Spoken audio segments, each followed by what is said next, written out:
En este video iniciamos un breve repaso por el libro El maestro ignorante de Jacques Rancière.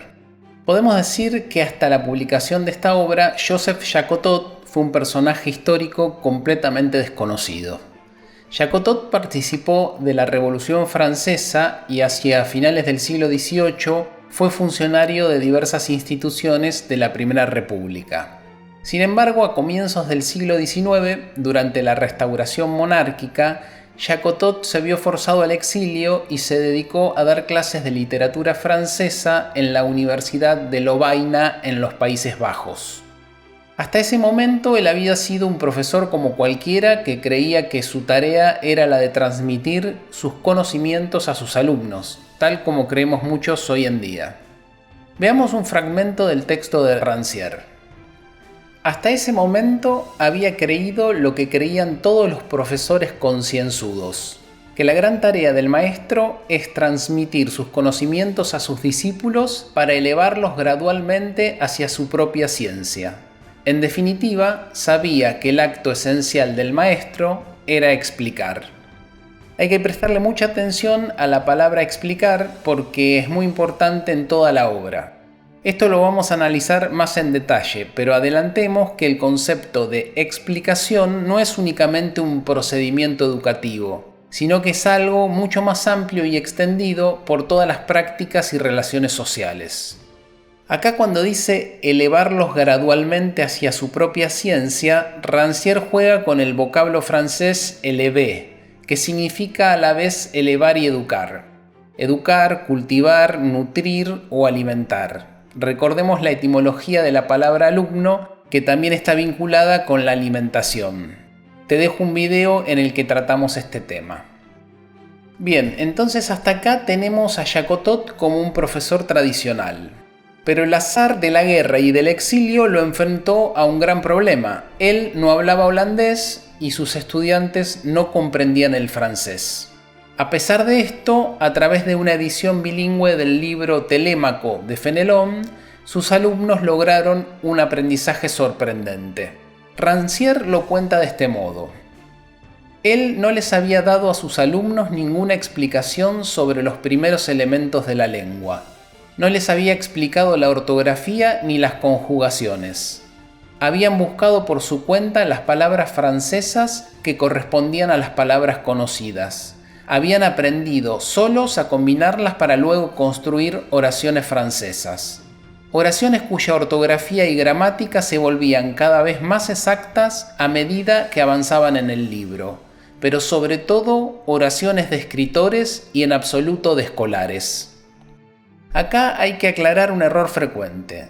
En esta experiencia concreta no es que Jacotot no sabía el contenido de la materia, porque de hecho sabía francés. Lo que no sabía era el idioma de sus alumnos, el holandés. Entonces, de lo que carecía era del medio para explicar, no del contenido que tenía que transmitir. Pero al ver que la experiencia había sido exitosa, Jacotot fue sumando otras experiencias en las que lograba que sus alumnos aprendieran temáticas que él no sabía. Porque en el fondo lo que Jacotot empezaba a sospechar era que existía la posibilidad de aprender sin las explicaciones de un maestro. Todo esto en palabras de Rancière sería del siguiente modo. Puesto que había mostrado al menos que no era el conocimiento del maestro lo que instruía al alumno, nada impedía al maestro enseñar otra cosa que su saber, enseñar lo que ignoraba. Entonces Joseph Jacotot se dedicó a variar las experiencias para repetir intencionalmente lo que la casualidad había producido una vez. De este modo se puso a enseñar dos materias en las cuales su incompetencia era probada: la pintura y el piano. Acá sí podemos hablar de un maestro ignorante, porque comenzó intencionalmente a intentar enseñar cosas que desconocía por completo. Pero la pregunta que hay que hacerse es por qué le interesó esta experiencia a Rancière. Pensemos que Rancière fue a poner el ojo en un momento bisagra de la historia universal. La Ilustración había impulsado el ideal de emancipación que orientaba a los hombres a servirse de su propia razón para interrumpir las tutelas ajenas. La discusión de ese momento pasaba por decidir cómo se lograba eso. Es el momento en el que comienzan a desarrollarse los grandes sistemas nacionales de enseñanza y con ellos una serie de ideales y prácticas que gobiernan nuestro presente. El nuestro, digo el actual. Entonces podemos pensar que Rancière usa la biografía de Jacotot para describir el proceso por el cual la explicación fue designada como el principio pedagógico fundamental para la instrucción del pueblo. El profesor debía dominar una ciencia y explicarla a sus alumnos. Debía transmitir aquello que poseía, de acuerdo a un determinado orden y mediante determinadas prácticas a quienes aún no habían comprendido. Sin embargo, Jacotot había descubierto, por el contrario, que a medida que el maestro retiraba su inteligencia de la escena pedagógica, sus estudiantes lograban un aprendizaje superior. ¿Pero superior en qué sentido? Y acá está la clave. Ese aprendizaje no era evaluado en términos de cantidad, calidad o velocidad de asimilación. Rancière dice una frase que generalmente pasa desapercibida, pero que es importantísima. Dice: eran oraciones de escritores y no de escolares. ¿Qué significa concretamente esto?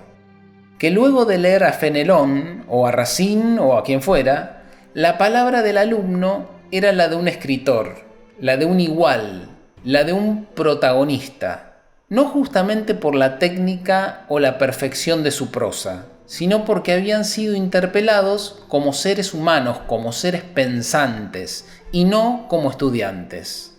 Aprender algo para Jacotot era sentirse partícipe de una potencia intelectual común a la de todos los hombres, es decir, vivir una experiencia de igualdad.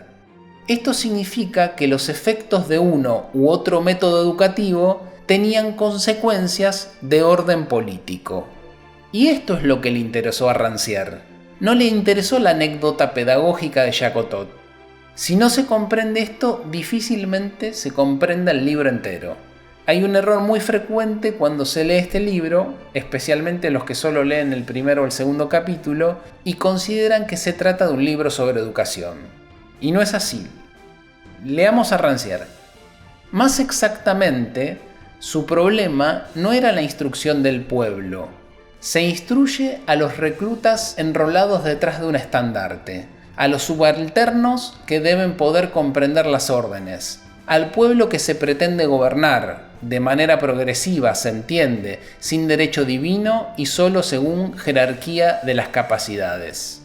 Es decir, al pueblo que se pretende gobernar no a los palazos, digamos, sino como manda el nuevo orden, democráticamente.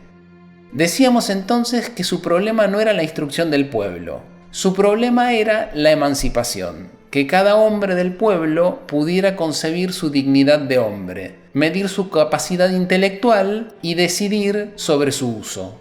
Los amigos de la instrucción, es decir, los pedagogos ilustrados, los que creían que emancipar era transmitir el contenido, aseguraban que esta era la condición para una verdadera libertad.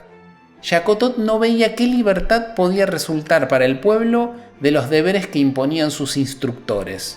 Por el contrario, percibía en todo el asunto una nueva forma de embrutecimiento.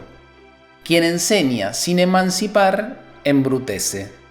Y acá no hay medias tintas. Quien enseña sin emancipar, embrutece. Es decir, o se embrutece o se emancipa. Pero de nuevo, esto no es una cuestión meramente pedagógica. Rancière plantea dos grandes paradigmas que vinculan la educación con la política. O más concretamente, dos grandes paradigmas de igualdad que atraviesan la educación y otros ámbitos de la vida social. Por un lado, el orden explicador o embrutecedor. Y por el otro, el emancipador. Podés suscribirte para que te llegue una alerta cuando subamos un nuevo material.